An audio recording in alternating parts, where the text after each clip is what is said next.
சாப்பாடை எப்படி கரெக்டா சாப்பிடுறதுன்னு பாப்போமா? ஒரு சாப்பாடை இனிப்புல ஆரம்பிச்சு கசப்புல முடிக்கும் போது நமக்கு டைஜஷன் ப்ராப்ளமே வராதுன்னு நம்ம தமிழ் முன்னோர்கள் சொல்லியிருக்காங்க. ஒரு தட்டு முழுக்க நல்லா சுட சுட பிரியாணி போட்டு ஒரு கைப்பிடி பிரியாணி எடுத்து அதுல சிக்கன் பீஸ், ரைத்தா, கொஞ்சோண்டு கத்திரிக்காய், முட்டைலாம் சேர்த்து வச்சு சாப்பிடும் போது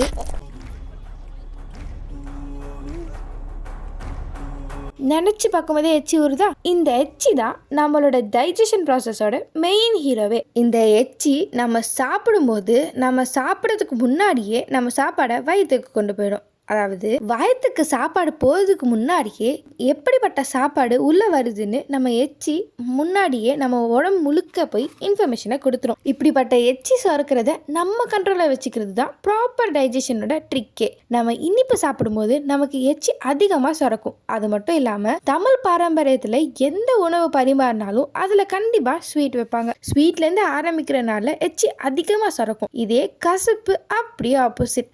அதனால தான் ஃபீவர் டைமில் எதுவும் சாப்பிட்றாதுன்னு சொல்கிற விதமாக நம்ம வாயில் எச்சி சுரக்கிறத கம்மி பண்ணி வாயை கசப்பாக்கிடும். இதனால தான் நம்ம இனிப்பில் ஆரம்பித்து தோர்ப்பு, உப்பு, காரம் சாப்பிட்டு அதுக்கப்புறமா கசப்பு சாப்பிட்றனால அதுக்கப்புறம் எதுவுமே சாப்பிடாம பசிக்கும் போது தான் சாப்பிடுவோம். இதனால ஓவர் ஈட்டிங்கும் கம்மியாயிடும், டைஜஷனும் ஒழுங்காக நடக்கும்.